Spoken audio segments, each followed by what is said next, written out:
অনেক দিন পর গেছিলাম বরের সাথে ঘুরতে। তো কি কি করলাম, কোথায় ঘুরতে গেলাম, কি কি খেলাম, সবটাই তোমাদের সাথে শেয়ার করবো। তো চলো প্রথম থেকে শুরু করা যাক। তো ফার্স্টেই আমরা গেছিলাম নবদ্বীপে চা খাওয়ার জন্য। তো যাদের নবদ্বীপের আশেপাশে বাড়ি তারা ঠিক জানো যে নবদ্বীপে কতটা ভিড় হয়। কিন্তু এই ভিড় মানে জ্যাম আমার একদমই সহ্য হয় না। আমার ধৈর্য শক্তি বলে আমার কিচ্ছুই নাই গাইস, সত্যি কিচ্ছু নাই। মানে আমার ধৈর্য আমি করতেই পারি না। তো রাস্তা দিয়ে যখন যাই না তখন এরকম কাপাল দেখতে পারলে না, ভালোবাসা এমন দেখলে না, আমার নিজের মধ্যেও আমার ভালোবাসা উতলায় উতলায় ওঠে। কেন গাইস সেটা আমি নিজেও জানি না যে কেন আমার ভালোবাসা তখন উতলায় উতলায় ওঠে। তারপরে আমরা চলে এসেছিলাম মেন যেখানে চা খাবো সেই জায়গায়। মানে নিজের চোখে না দেখলে না বিশ্বাসই হয় না যে চায়ের জন্য এত লাইন দেয়। তো আমি তো এত চা খেতে ভালোবাসি না। তো তোমরা কে কে চা খেতে ভালোবাসো অবশ্যই কমেন্টে জানাবে। তো আমরা গেছিলাম মোট 6 জন, তার মধ্যে একজন চা খাবে না। তো 5 জনের চা অর্ডার দিয়েছিলাম। তো আমাদের চা রেডি হয়ে গেছিলো, তো আমাদেরকে দিয়ে দিয়েছিল।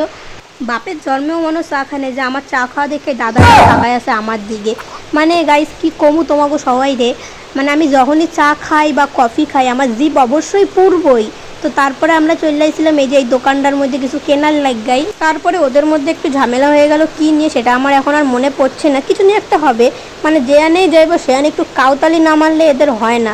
মানে আমি যে এনে একা একা বয়া রইছি এই কথাটা ওরা ভুললাই গেছে যে আমি এনে একটা মানুষ একা একা বয়া রইছি। মানে নিজেকে মতো এটা বয়াই রয়েছে, আমার কথা কারো মনেই নাই। তো যেই কারণে গেছিলাম সেটা হলো এই কারণ। তো এই বক্সে কি আছে তোমাকে অবশ্যই দেখাবো। এরপর গেছিলাম একটা চাইনিজের দোকানে, খুব খিদে পেয়েছিল তাই। তো নিজেরাও খেলাম আর বাড়ির জন্য চাইনিজ নিয়ে গেছিলাম।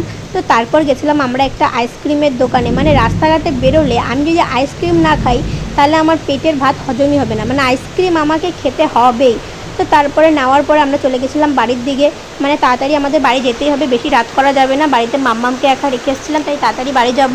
তো আমাদের ভিডিওটা এইটুকুই, তোমাদের কেমন লাগলো অবশ্যই কমেন্টে জানাবে। আর ভালো লাগলে লাইক কমেন্ট শেয়ার, টাটা।